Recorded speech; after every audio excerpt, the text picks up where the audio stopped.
हरिशरण हरि ओम तत्सत। श्रीमते रामचंद्राय नमः। नमः परमहंसाय स्वादितचरणकमलचिन्मकरन्दाय भक्तजनमानसनिवासाय श्रीरामचन्द्राय नमः। वंशीविभूषितकरान्नवनीरदाभात् पीताम्बराधरुणबिम्बफलाधरोष्ठात् पूर्णेन्दुसुन्दरमुखादरविन्दनेत्रात् कृष्णात् परं किमपि तत्त्वमहं न जाने। वसुदेवसुतं देवं कंसचारूढमर्दनं देवकी परमानन्दं कृष्णं वन्दे जगद्गुरुं।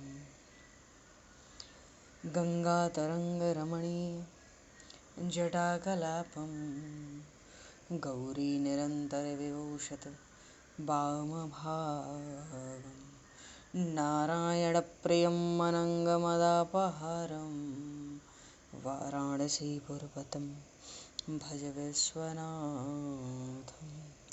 प्रह्लादनारदपराशरपुण्डरीक व्यासि अम्बरीशशुकशौनकभीष्मदालभ्यान् रुक्माङ्गद अर्जुन वसिष्ठविभीषणादीन् एतानहं परं भागवतान् नमाम्यहम्। भक्त भक्ति भगवंत गुरु चतुर्नाम वपुए तिनके पद वंदन किए नाशहि विघ्न अनेक। बन्नहु गुरुपद गंज कृपा सिंधु नररूप हर महामोह तम पुंज जासु वचन रवि कर।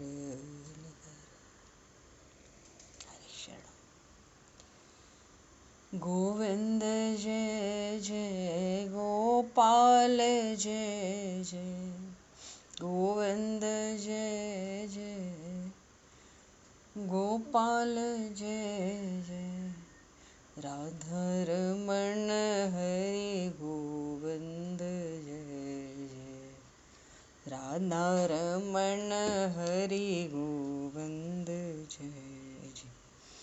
श्री राम जय जय ऋषिकेश जय जय श्री राम जय जय ऋषिकेश जय सीतारमण राम रघुनाथ जय जय सीतारमण राम रघुनाथ जय जय।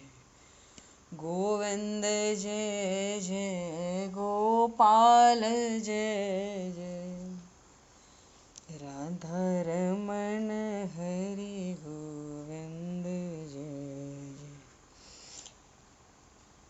श्री राम जय जय ऋषिकेश जय जय सीतारमण राम रघुनाथ जय जय राधारमण हरि गोविंद जय जय सीतारमण राम रघुनाथ जय जय। बोले श्याम रामचंद्र भगवान की जय। समूह राम दरबार की जय। श्री राधे कृष्णचंद्र भगवान की जय। श्री भागे बहरलाल की जय। श्री वृंदावन प्रेम धाम की जय। श्री पंडरीनाथ भगवान की जय। सब संतन की जय, सब भक्तन की जय, समस्त वैष्णवन की जय, समस्त पूर्वाचार्य चरणन की जय, समस्त संप्रदाचार्यन की जय। श्री सद्गुरुदेव भगवान की जय। गंगा मैया की जय, जमुना मैया की जय, सरजू मैया की जय, गौ माता की जय, तुलसी माता की जय, पृथ्वी माता की जय, काशी महारानी की जय। जय जय श्री सीताराम, जय जय श्री राधे श्याम। नमः पार्वती पतये हर हर महादेव। अनंत कोटि ब्रह्मांड नायक सर्वेश्वर पूर्ण परात्पर ब्रह्म असंख्य कल्याण गुणगण निलय भक्त वांछा कल्पतरु शरणागत वत्सल भक्त वत्सल दीनबंधु दया सिंधु यदुवंश में अवतंस लीला पुरुषोत्तम योगेश्वर भगवान श्री कृष्ण की महती कृपा करुणा से एवं महापुरुषों की भावमयी सन्निधि में, साथ ही आप सभी श्रद्धालु भक्त वैष्णवों की मंगल सन्निधि में, मानव जीवन का सर्वोत्कृष्ट फल भागवत गुणगान, भगवत गुण चिंतन का आनंद हम सभी आज से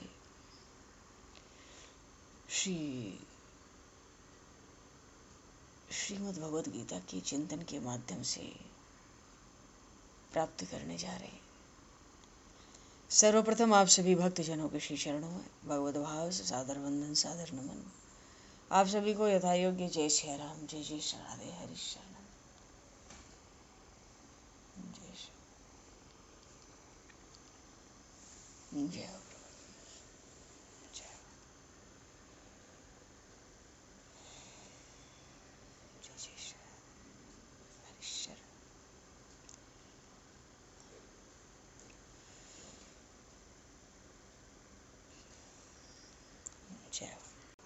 श्री कृष्ण गोविंद हरे मुरारे, हे नाथ नारायण वासुदेव, जिह्वे पिब स्वामृतमित देव, गोविंद दामोदर माधवेति। श्री रामचंद्र चरणौ मनसा स्मरामि, श्री रामचंद्र चरणौ वत्सा गृह्णामि, श्री रामचंद्र चरणौ सरसा नमामि, श्री रामचंद्र चरणौ शरणं प्रपद्ये।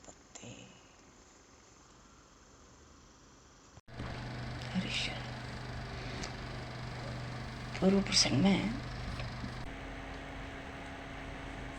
भगवान श्री कृष्ण ने श्रीमद् भगवद गीता जी का चौथा अध्याय अपने उपदेश के माध्यम से ज्ञान और कर्म संन्यास, ज्ञान कर्म संन्यास योग, इसका उपदेश किया अपने अतिशय प्रिय भक्त उन महात्मा भक्तराज अर्जुन को।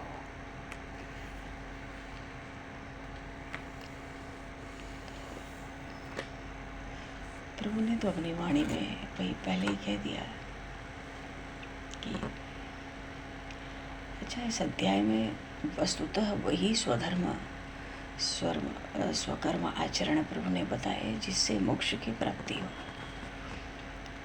और ज्ञान यज्ञ को प्रभु ने सबसे बढ़कर बताया।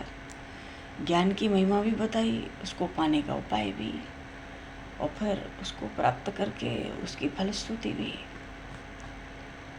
कर्म के भी बड़े विलक्षण रहस्य प्रभु ने इस अध्याय में बताए। इन कर्म के रहस्य जो प्रभु ने बताए, इसको केवल तत्व से जानकर मनुष्य बंधन से छूटकर मोक्ष पाता है।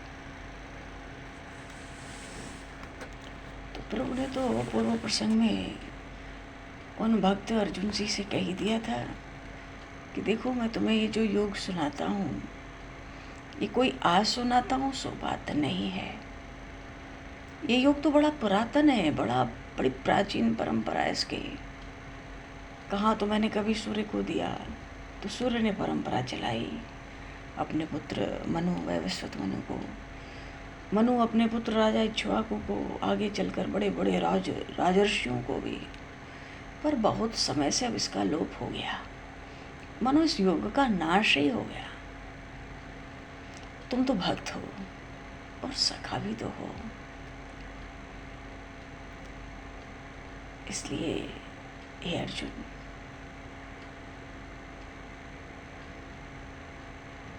आज भी मैंने तुमसे उसी योग का सार कहा है। भगवान भी तो परंपरा की रक्षा करते हैं। जो परमात्मा वेदों की रक्षा के लिए, धर्म की मर्यादा के लिए अवतार लेता है, वो ही अपने परंपराओं की भी रक्षा करता है।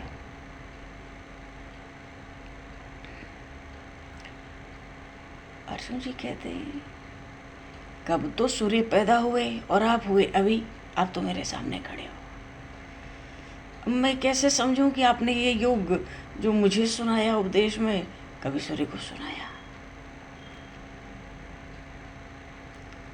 भगवान कहने लगे देखो हमारे तुम्हारे बहुत जन्म हो चुके हैं, मेरे भी और तुम्हारे भी बहुत से जन्म हुए हैं, और तुमको वो सब याद नहीं है, पर मुझे सब याद है। मुझे अपना ही नहीं तुम्हारा भी याद है। फिर मैं तो अविनाशी परमात्मा हूं ना। बोलिए श्री कृष्णचंद्र भगवान की जय। भगवान की वाणी तो बहुत जगह श्रवण करने को मिलती है बीच बीच में, पर यहाँ भगवान ने बिल्कुल स्पष्ट उन महात्मा अर्जुन से प्रभु कहते हैं कि मैं तो परमात्मा हूं, मैं तो ईश्वर हूं। तो मेरा जन्म प्राकृत मनुष्यों के समान नहीं है। मैं तो अविनाशी हूं, अजन्मा हूं। फिर भी सब प्राणियों का ईश्वर हूं, फिर भी अपनी प्रकृति को अपने अधीन करके योग माया से प्रकट होता हूं। तो महाराज क्यों प्रकट होते हो? आप परमात्मा हो तो ऐसा कौन सा कार्य है जो आपको आगे ही करना पड़े? प्रभु कहते हैं यदा यदा हि धर्मस्य ग्लानिर्भवति भारत अभ्युत्थानम् अधर्मस्य तदात्मानं सृजाम्यहम् परित्राणाय साधूनां विनाशाय च दुष्कृतां धर्म संस्थापनार्थाय संभवामि। और युगे युगे हर युग में जन्म कर्म च मे दिव्यम एवं यो वेत्ति तत्त्वतः त्यक्त्वा देहं पुनर्जन्म नैति मामेति सुवर्जुन। अवीतराग भय क्रोधा मन्मया मामुपाश्रिताः बहवो ज्ञान तपसा पूता मदभाव मागताः। ऐसी सुंदर सुंदर बात भगवान ने मानो 2-4 श्लोक में ऐसी सुना दी, चौथे अध्याय के आरंभ में।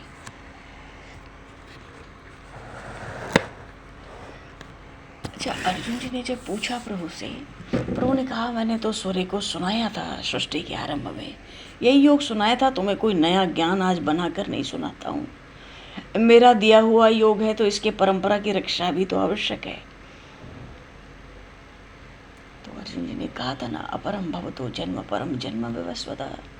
कहाँ तो सूर्य का जन्म और कहाँ आप मेरे सामने।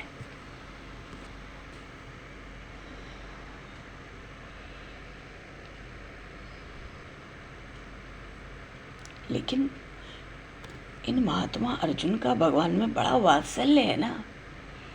वो तो जब पहले कह दिए थे, पहले अध्याय में कह दिया विषाद हुआ तो सबको देखकर ही चुप पड़ गए, बैठ गए, गांडे गिर गया कंधे से।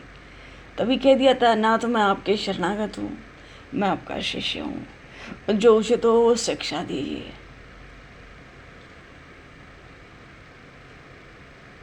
तो यहाँ पर भी अर्जुन जी ने प्रभु से कहा आप तो अनाथ जीवों के लिए माता के समान हो, और वास्तव में तो मेरा जन्म आपकी ही कृपा से हुआ है।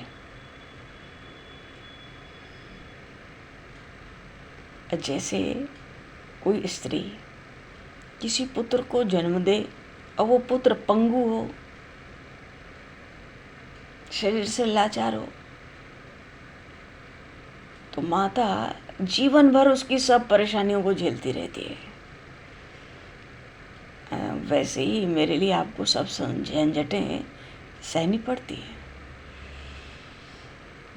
पर आपकी ही बात आपके सामने मैं क्या कहूँ, फिर भी जो कुछ पूछता हूँ हे देव उस पर आप अच्छी तरह ध्यान दो। मैं कुछ भी आपसे कहूँ उसके लिए आप अपने मन में जरा भी क्रोध न करें। सो हे अनंत प्रभु, मैं पूछता हूँ, आपने पुरातन परंपरा, योगी परंपरा की बात मुझसे कही। आप कहते हैं कर्म योग का गूढ़ रहस्य आपने सूर्य को उपदेश दिया। तो ये बात तो, आपकी ये बात मेरे अंतःकरण में रत्ती भर भी नहीं समाई, क्योंकि मेरे बुजुर्ग भी तो ये नहीं जानते होंगे कि वो विवस्वान कौन था। फिर आपने उसे कब और कहाँ उपदेश दिया था? सुनने में तो यही आता है कि वो विवस्वान बहुत ही समय पहले हुआ सूर्य। और आप श्री कृष्ण इस समय के हैं, इसलिए आपने जो बात मुझे अभी बतलाई है बिल्कुल असंगत जान पड़ती है। हो सकता है, लगता है आपके चरित्र को जानना हम लोगों के वश की बात नहीं। तो फिर मैं ये बात कैसे कह सकता हूँ? दावे के साथ तो नहीं कह सकता ना कि ये बात बिल्कुल आधारहीन है। आपने जो उपदेश सूर्य को दिया, तो आप ऐसे ढंग से मुझे बताओ कि मेरी समझ में ये बात आ सके ना। भगवान कहते हैं, बहूनि मे व्यतीतानि जन्मानि तव अर्जुन, तान्यहं वेद सर्वाणि न त्वं वेद परंतप। हे पांडुसुत, तुम तो अपने चित्त में ये ठान लिए होगे कि जिस समय वो विवस्वान था उस समय मैं नहीं था।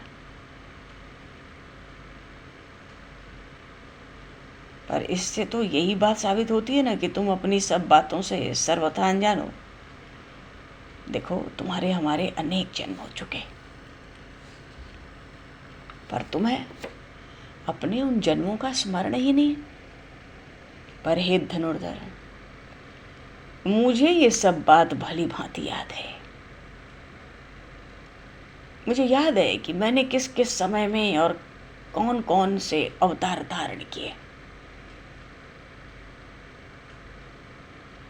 इसलिए मुझे पहले की सभी बातें अच्छी तरह से याद है।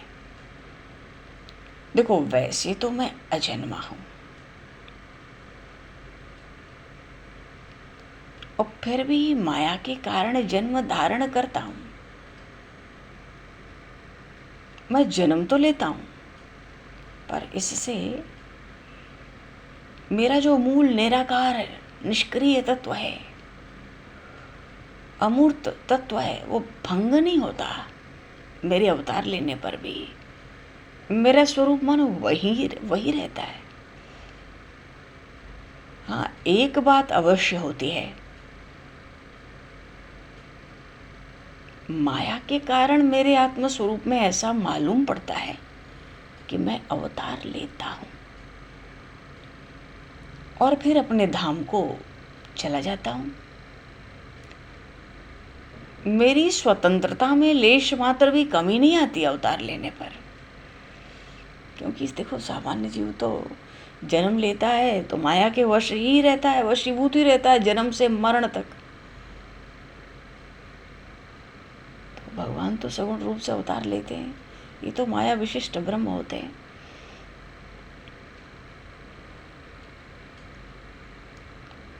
प्रभु कहते हैं, अवतार तो लेता हूं पर मेरी स्वतंत्रता में कोई कमी नहीं आती है, क्योंकि परमात्मा तो सर्वतंत्र स्वतंत्र है।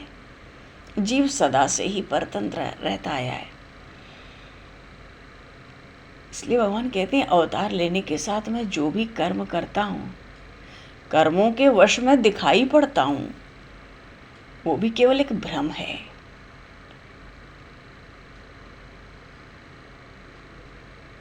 मैं तो अपने स्वस्वरूप में निराकार निर्गुण रहता हूं।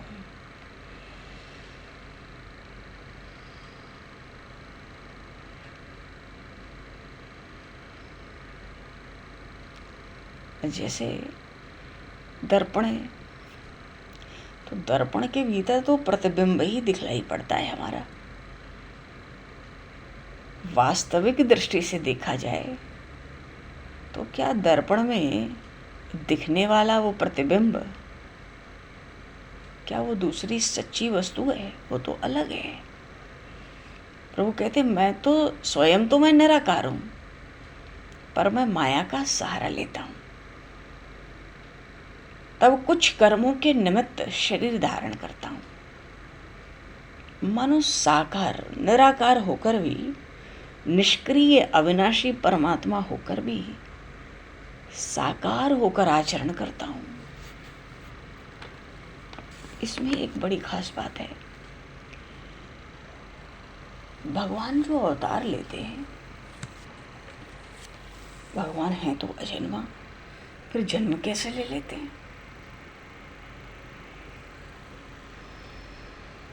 भगवान जब अवतार लेते हैं तो अपने अजन्मा भाव को सुरक्षित रखते हुए लेते हैं तो निष्क्रिय, फिर भी कर्म करते हैं। तो अजन्मा भाव को सुरक्षित रखते हुए एक तो जन्म लिया, तो उस जन्म से प्रभु लिप्त नहीं होते और कर्म भी करते हैं। वस्तुतः तो उनका स्वरूप ब्रह्म का निष्क्रिय है, निष्क्रिय होके भी वो कर्म करते हैं। मानो कर्म शून्य होने पर भी वो कर्म करते हैं, पर उन कर्मों में लिप्त नहीं होते। भगवान ऐसे अवतार लेते हैं। प्रभु तो कहते हैं इस बात के इस तत्व के रहस्य को जो जान ले वो जीते जी मुक्त हो जाए। कि अजन्मा परमात्मा अपने अजन्मा भाव को सुरक्षित रखकर ही जन्म लेता है, शरीर धारण करता है और कर्म शून्य होने पर भी कर्म करता है, अलिप्त भाव से, आसक्ति से रहित होकर। भगवान श्री राम के रूप में प्रभु ने अवतार लिया। वनवास का प्रसंग आया, कहाँ तो राज्याभिषेक होना था और कहाँ वनवास सुनाई पड़ा। पर न तो राज्याभिषेक से कोई प्रसन्नता थी, कोई हर्ष था, न वनगमन सुनकर कोई विषाद हुआ, क्योंकि अलिप्त रहते हैं प्रभु। महाराज दशरथ की क्या हालत हुई, प्राण कंठगत थे, पर प्रभु रुके नहीं। रुक जाए तो धर्म की, वेदों की मर्यादाएं नष्ट हो जाए। भगवान अवतार लेते हैं, कर्म तो करते हैं कर्म शून्य होकर, पर किसी में लिप्त नहीं होते, किसी में आसक्त नहीं होते, धर्म को सबसे ऊपर रखते हैं।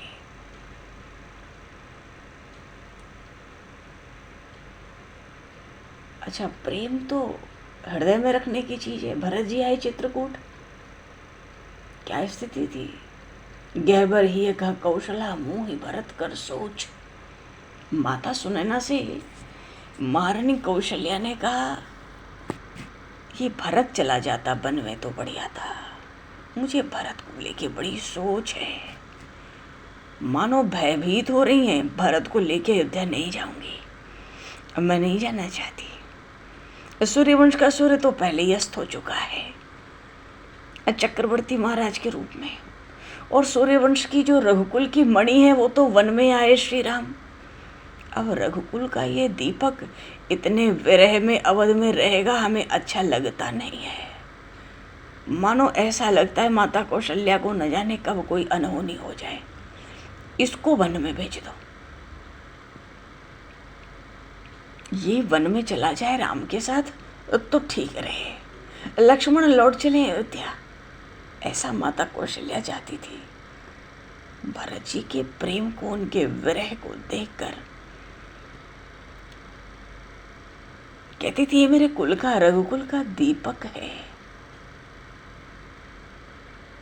पर भाव यहाँ कहने का यह है कि इतना प्रेम था प्रभु के चरणों में श्री भरत जी महाराज का, केवल मिलने और दर्शन करने थोड़ी आए थे।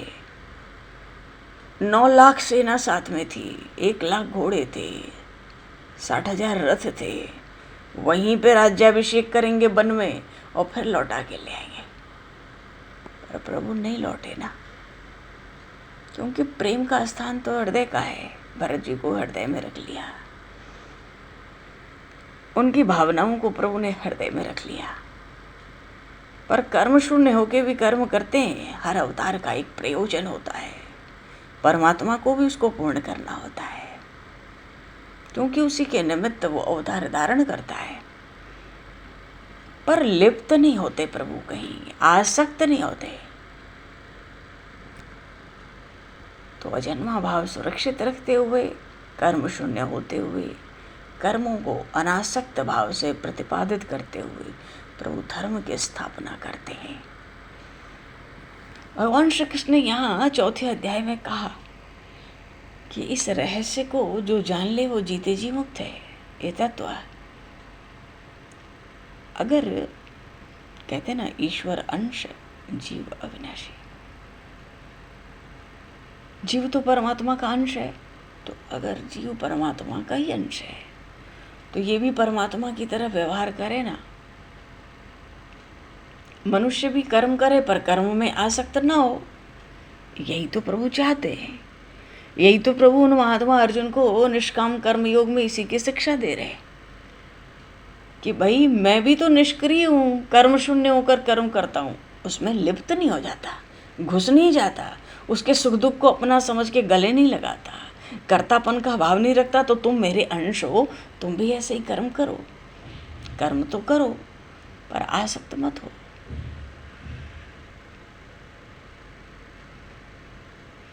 कर्म करोगे, अपने को कर्ता नहीं मानोगे तो शरीर के बंधन से नहीं बंधोगे। शरीर तो 5 तत्वों से बना है,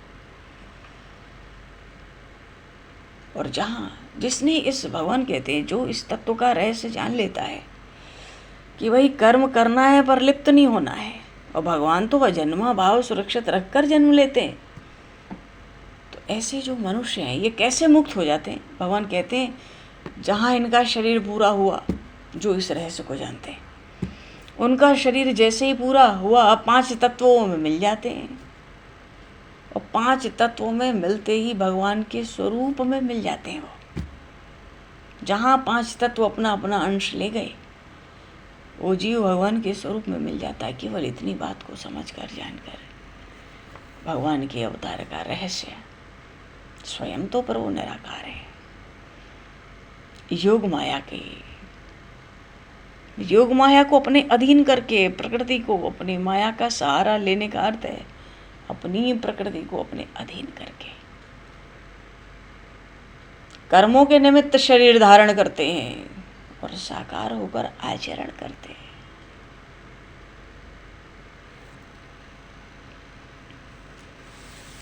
इसलिए भगवान ने कहा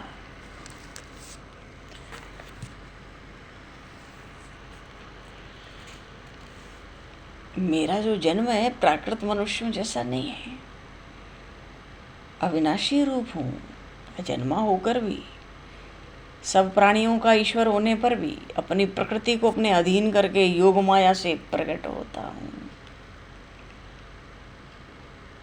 बात ठीक से समझ आई नहीं महात्मा अर्जुन को, और ठीक से कहो। प्रभु जी ने कहा यदा यदा ही धर्मस्य, कब कब अवतार लेता हूँ ये भी सुन लो। वो क्या परिस्थितियां होती हैं, वो कौन सा संकट होता है पृथ्वी पर। यदा यदा ही धर्मस्य ग्लानिर्भवति भारत, जब जब धर्म की हानि हो और अधर्म की वृद्धि हो, तब ही मैं अपने रूप की रचना करता हूँ, मानो प्रकट होता हूँ।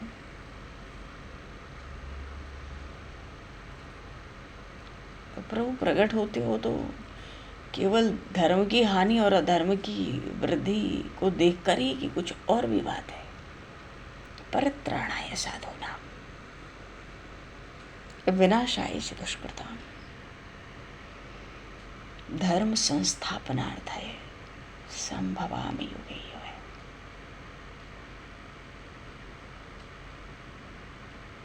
प्रकट क्यों होता हूं, अपना रूप क्यों रचता हूं?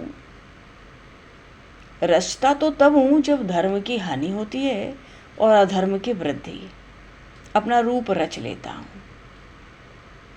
तो ये तो स्थिति मैं देखता हूं, पर बात क्या है, साधुओं का उद्धार करने के लिए,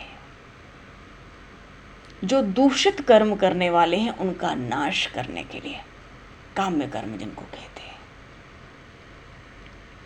और धर्म की भली भांति स्थापना करने के लिए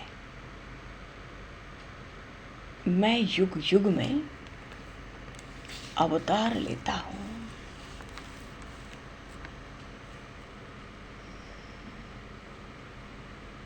और फिर प्रभु कहते हैं, देखो बात यह है कि शुरू से ही अभ्युत्थानम अधर्मस्य तदात्मानुसृजाम्यहम्, शुरू से ही ये एक स्वाभाविक क्रम चला आता है कि हर एक युग में धर्म की रक्षा मैं ही करता हूं।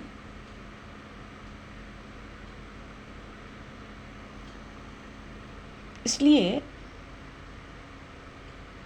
जिस जिस समय अधर्म, अन्याय धर्म को दबोच लेता है, जिस जिस समय वो अधर्म धर्म को निगल जाना चाहता है, उस समय मैं अपना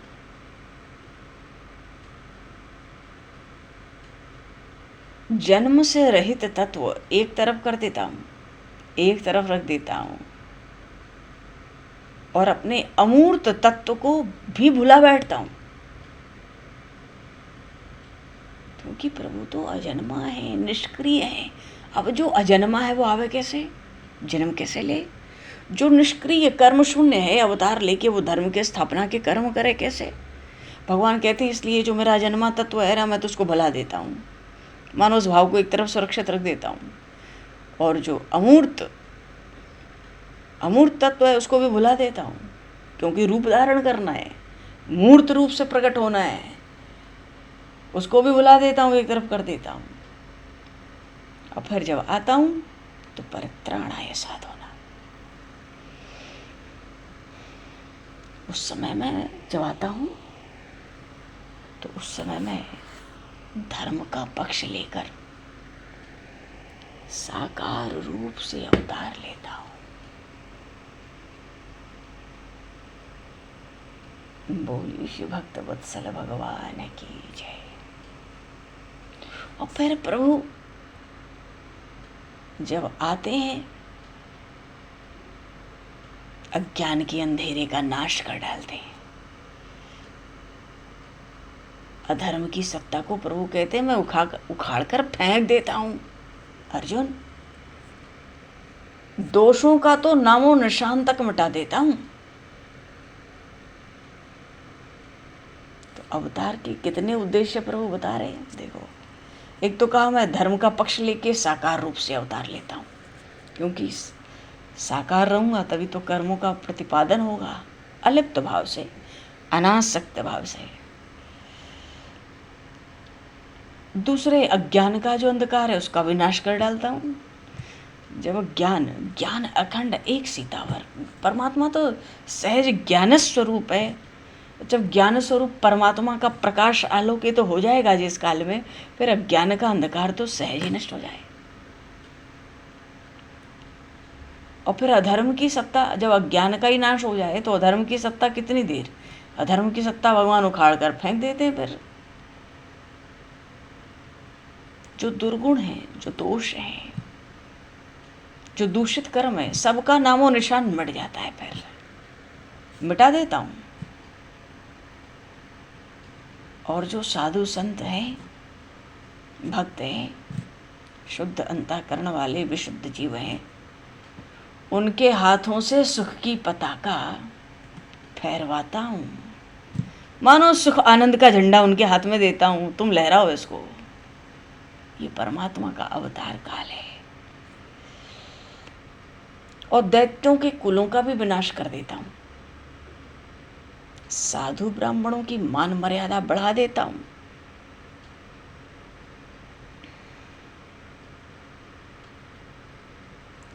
और धर्म और नीति इनको एक साथ मिला देता हूँ, क्योंकि जहाँ न्याय है वहीं तो धर्म है, जहाँ अन्याय है वो तो अधर्म है। तो धर्म अधर्म उखाड़ कर फेंका जाएगा ठीक से,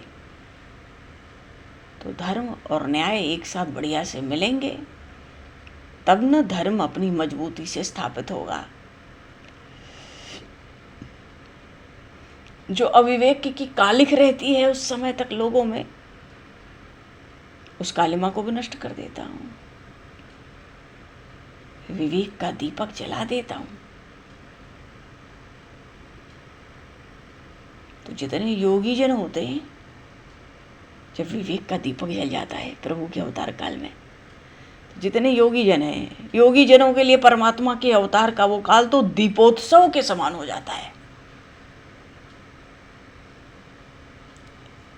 मानो दीपावली के समान प्रकाश में आनंद भगवान योगी जनों को देते हैं।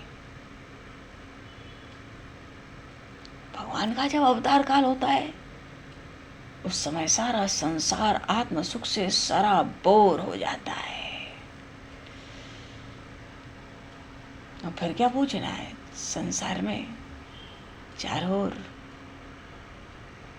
धर्म का बोलबाला रहता है।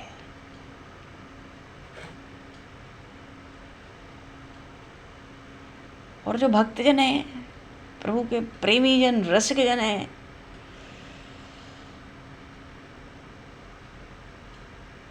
सात्विक भावों से ओतप्रोत होकर फूल जाते हैं। परित्राणाय साधूनां विनाशाय च दुष्कृताम् धर्म संस्थापनार्थाय संभवामि युगे युगे। तो जब धर्म और न्याय की भली भांति स्थापना हुई तो वेदों की मर्यादा की रक्षा हो गई, गौ ब्राह्मण सबकी तो रक्षा हो गई।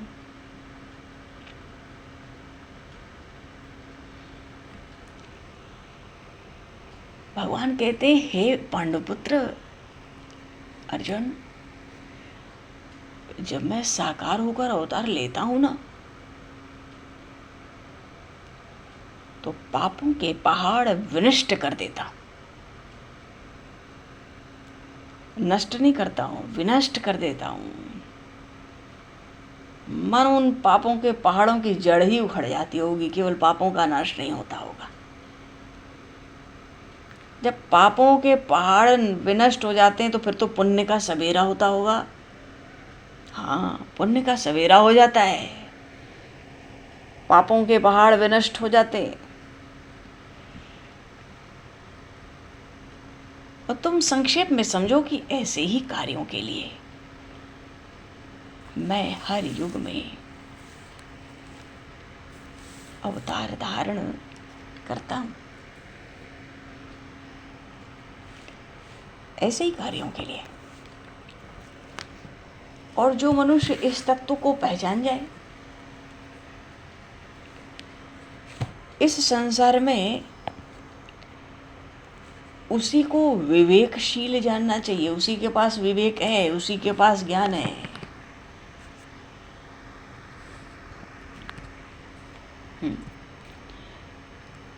श्री रामचरितमानस में जब माता पार्वती ने भगवान शिव से पूछा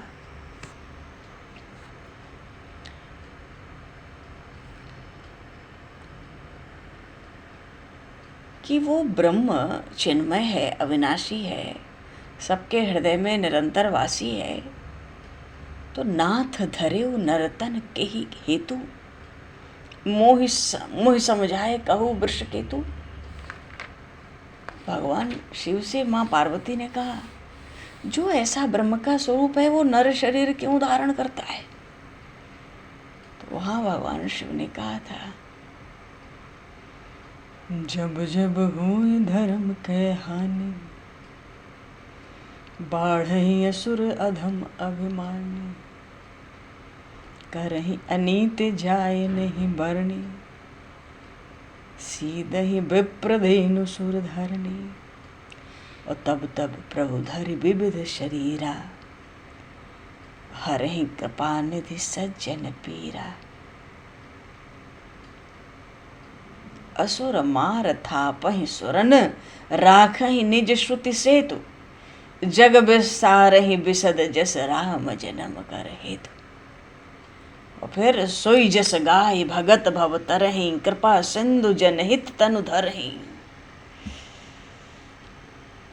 जब जब धर्म की हानि हो, ये भगवान शिव ने कहा बालकांड में, जब जब धर्म की हानि हो और असुर अधम अभिमानी बढ़ जाते हैं, बड़ा अन्याय अधर्म करते हैं, ब्राह्मणों को, गायों को, देवताओं को, पृथ्वी को, सबको बड़ा भारी कष्ट पहुंचाते हैं, तब तब प्रभु धरि विविध शरीरा, भगवान तरह तरह के अवतार शरीर धारण करते हैं।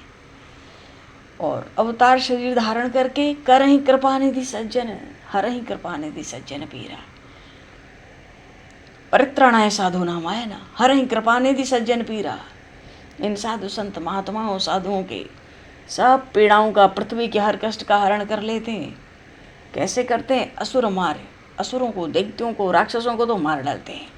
ठापहि सुरन, देवताओं का साम्राज्य फिर से स्थापित कर देते हैं। और राखहि निज श्रुति सेतु, अपने वेदों की, अपनी वाणी, भगवान की तो वाणी है वेद, उनकी मर्यादा की रक्षा करते हैं। मानो शास्त्रोक्त वेदोक्त कर्म का आचरण, स्वधर्म के आचरण में सब लग जाओ फिर से। और जग में इन सब कार्यों को करने में भगवान की बड़ी पवित्र कीर्ति जगत में स्थापित हो जाती है। और जब भगवान का अवतार काल पूरा भी हो जाता है, भक्त लोग सोई जस गाई भगवत भव तरहि। जीव उनके चरित्रों को, लीलाओं को, उनकी महिमा गुणों का गान कर करके भवसिंधु से सहज पार हो सकते हैं, हो जाते हैं। कृपा सिंधु जनहित तनु धरहि, भगवान तो अपने भक्तों के हित के लिए शरीर धारण करते हैं। परित्राणाय साधूनाम, भक्तों के हित के लिए शरीर धारण करते हैं, ऐसा कहा। अच्छा, जब विभीषण जी आए थे सुंदरकांड में का प्रसंग आया ना, वहां पर विभीषण जी से प्रभु ने कहा था, तुम सारीखे संत प्रिय मोरे, तुम जैसे साधु महात्मा मुझे बड़े प्यारे हैं। धरहु देह नहीं आन निहोरे, मैं तुम लोगों के लिए शरीर धारण करता हूं, दूसरा कारण नहीं है। परित्राणाय साधूनाम, इसीलिए कहा प्रभु ने। ये बहुत, ये एक बड़ा गूढ़ तत्व है यहाँ पर, परित्राणाय साधूनाम। तो कहाँ तो वो परमात्मा एक है, अद्वितीय ब्रह्म, अनीय है, उसमें कोई इच्छा ही नहीं, कोई कामना ही नहीं। अरूप है, न रूप है, अनाम है, न उसका कोई नाम है, न रूप है। अज, रामचरितमानस में आया, एक अनीह अरूप अनामा, अज सच्चिदानंद परधामा, व्यापक विश्व रूप भगवाना, तेहि धरि देह चरित कृत नाना। अजन्मा है, सच्चिदानंद है, व्यापक है, कण कण में, विश्व रूप वही है, षड ऐश्वर्य से परिपूर्ण भगवान वही कहलाते हैं। वो ही परमात्मा, तेहि धरि देह चरित कृत नाना, उन्होंने ही तरह तरह से शरीर धारण करके नाना चरित्र किए, और सो केवल भगतन हित लागे। परम कृपाल प्रणत अनुरागी, ये सब क्यों करते हैं? सो केवल भगतन हित लागी, तो हुई ना बात। यदा यदा ही धर्मस्य के बाद परित्राणाय साधूनाम, तभी तो विभीषण जी से कहा, धर्म देह नहीं आनन्य हो रे, तुम सारी के संत प्रिय मोरे। ये बहुत खास बात है। इसमें खास बात क्या है? भगवान को अधर्म की जड़ उखाड़ने के लिए, असुरों के नाश के लिए अवतार लेने की क्या आवश्यकता है? अगर परमात्मा, वो निष्क्रिय ब्रह्म, कर्म शून्य होकर भी कर्म करने आता है अलिप्त भाव से, अजन्मा होकर भी जन्म धारण करता है, सो केवल भगतन हित लागे। एक बात अभी भगवान शिव ने कही ना, अभी भगवान शिव ने कही, हम लोगों ने सुना, माता पार्वती से विस्तार से कहा, बिल्कुल हूबहू एक एक अक्षर गीता जी में वैसे ही प्रकट है। सो केवल भगतन हित लागी, परित्राणाय साधूनाम विनाशाय च दुष्कृताम। तो परम कृपालु हैं, प्रणत अनुरागी हैं, क्योंकि जेहि जन पर ममता अति छोहु, जेहि करुणा कर कीन्ह न कोहु।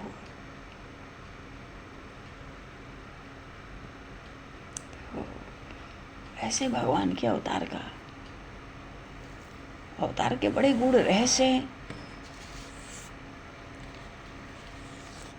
तो क्या क्या उपाय प्रभु ने बताए।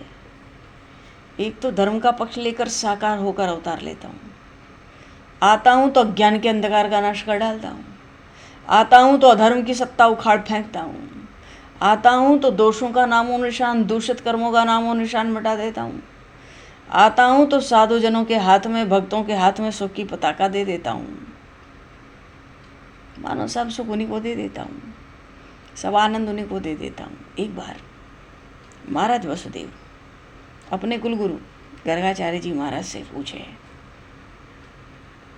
मथुरा में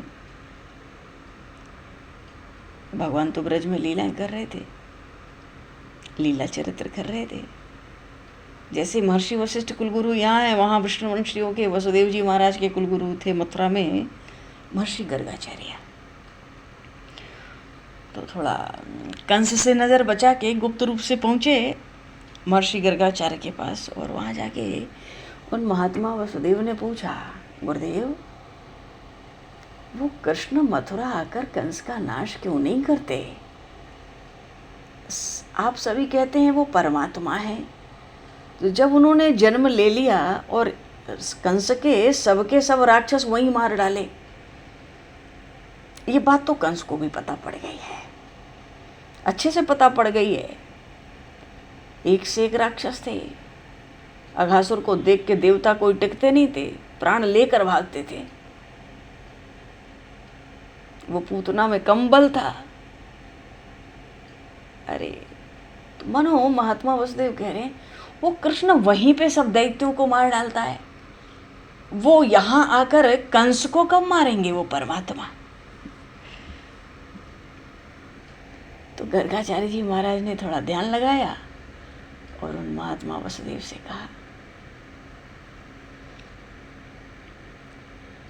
अभी वो ब्रज में प्रेम की लीला कर रहे हैं। वसुदेव जी बोले, प्रेम की लीला? वसुदेव जी महाराज को लगता है कि कृष्ण का अवतार तो केवल कंस को मारने के लिए हुआ है, वो जल्दी आवे मथुरा और कंस को मार डाले। महर्षि गर्गाचार्य हंसने लगे, परित्राणाय साधूनाम, उसके बाद ही विनाशाय च दुष्कृताम। तो इन साधु संतों, भक्तों, रसिकों, प्रेमियों के हाथ में भगवान अपने अवतार काल में सुख की पताका उनके हाथ से फहरवा देते हैं। तुम फहराओ आनंद का, प्रेम का, ये जो झंडा है, ये ध्वजा तुम लहराओ। इतने गदगद हो जाते हैं प्रभु। तो पहला तो काम ही है परित्राणाय साधूनाम, पहले भक्तों का पक्ष है, प्रेमियों का, रसिकों का। प्रभु के हर अवतार काल में पहले उन्हीं का पक्ष होता है, पहले प्रभु समय उन्हीं को देते हैं। भगवान श्री राम अवध में आए, जय विधि सुखी हों पुरलोगा, करहिं कृपा निधि सोई संजोगा। अंत ही नहीं है, जहाँ जिस चरित्र में जाओ अंत नहीं है। प्रभु के लीला चरित्रों का आर पार नहीं है। गर्गाचार्य जी तो जानते हैं प्रभु को, तो जो लीला क्रम करना है, पहला समय तो प्रभु को अपने प्रेमी भक्तों को ही देंगे अवतार काल में भी। और कंस को ही मारना होता, मन में सोचे गर्गाचार्य जी, कंस को ही मारना होता तो रात को 12 बजे तुम्हारे सिर पे चढ़ के गोकुल क्यों गए होते? कंस के पास तो थे, यही मार डालते। पर उनके अवतार का पहला पक्ष तो परित्राणाय साधूनाम है। ये ठीक है कि यदा यदा ही धर्मस्य ग्लानिर्भवति भारत, इसलिए तो अवतार होता है। पर अवतार जब होता है तो पहले परित्राणाय साधूनाम। हिरण्यकश्यप देवताओं को बेहाल कर दिया। बार बार देवता प्रभु पे जाते, स्तुति करते, प्रभु कष्ट हरो, कष्ट हरो, कष्ट हरो, बार बार आप ही हमारे संकट हरते हो, नाथ कष्ट हरो, हम सब देवता आपकी शरण है। खूब बातें बना ली देवताओं ने। प्रभु बार बार दो टूक जवाब देते, तुम लोग जाओ, अभी तुम लोग कष्ट सहो। महाराज ऐसा तो आप कभी नहीं कहते, हम शरणागत हैं नाथ, हमारी रक्षा करें आप। कि महापापी महापराक्रमी हिरण्यकश्यप, भगवान ने कहा नहीं, तुम लोग अभी कष्ट सहो, इसके पुत्र होगा, 4 पुत्र होंगे, एक पुत्र इसका प्रहलाद होगा। जब प्रहलाद को ये कष्ट देगा तब मैं इसको मार डालूंगा, और जब तक इसके प्रहलाद का जन्म ना हो जाए और खूब कष्ट ना दे दे प्रहलाद को, तब तक तुम लोग कष्ट सहो। चित्रकूट में भरत जी आए थे। अब भरत जी प्रेम की मूर्ति, राम जी प्रेम के वशीभूत। देवता सोचते भैया माया फैलाओ, नहीं तो ये तो भरत जी ले जा रहे हैं, ये ले जाएंगे अवध। हम लोग तो न जाने कितने युगों से पड़े हैं इस रावण के कष्ट से। अपने दुसह दुख घर घर की सुनाते थे प्रभु को। चित्रकूट में आके देवता छिप छिप के अपना हाल सुनाते थे, मनो प्रभु जल्दी जल्दी रावण की ओर बढ़ो। तो उस समय भी उन्होंने सोचा कुछ माया करो, कुछ ऐसा कर दो कि ये भरत जी और राम जी के बीच में कुछ ऐसी बात आ जाए कि लौट के ना जाए राम जी। रावण कैसे मरेगा, भरत जी को क्या पता। अरे राज्याभिषेक होगा, 14 साल बाद करना चाहो। लेकिन जब देवगुरु ने समझाया तुम लोग अपने दिमाग ठिकाने रखो, भरत जो भगवान के ऐसे भारी प्रेमी भक्त हैं, उनको माया से छलोगे। मायापति सेवक संग माया, मायापति भगवान के भक्त उनके सेवक के संग तुम माया करोगे, बड़ी दुर्गति होगी। वनवास के समय तो प्रभु की इच्छा थी वन में जाने की, इसलिए तुम लोग की योजना सफल हो गई मंथरा को पकड़ के, नहीं तो अवध में संभव था। पर अगर तुम भक्त और भगवान के बीच में आके माया रचोगे ना, तो बहुत बुरा हाल होगा हे देवराजेंद्र। तो सब मन ही मन उस समय चित्रकूट में बड़ी सुंदर चौपाई आई है, स्मरण में नहीं आ रही अभी।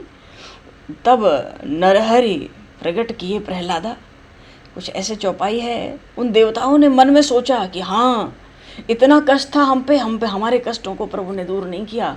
पर जब प्रहलाद को कष्ट दिया हिरण्यकश्यप ने, भगवान ने नरसिंह रूप धारण कर लिया।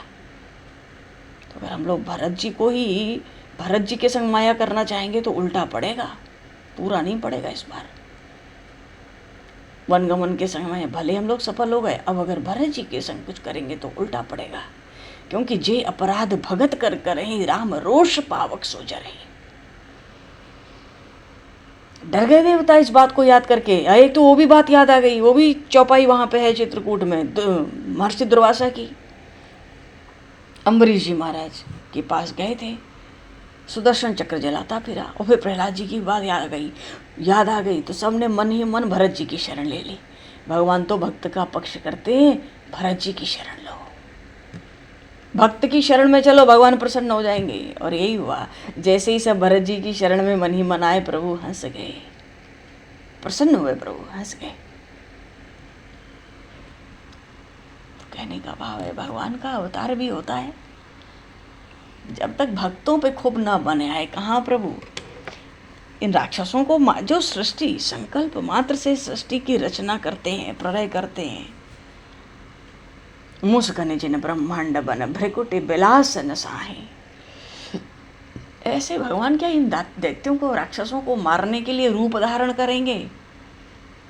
एक अनीह रूप अनामा, अज सच्चिदानंद परधामा, व्यापक विश्व रूप भगवान, तेधर देह किए कृत नाना। तो इस सब का मूल कारण है परित्राणाय साधुना।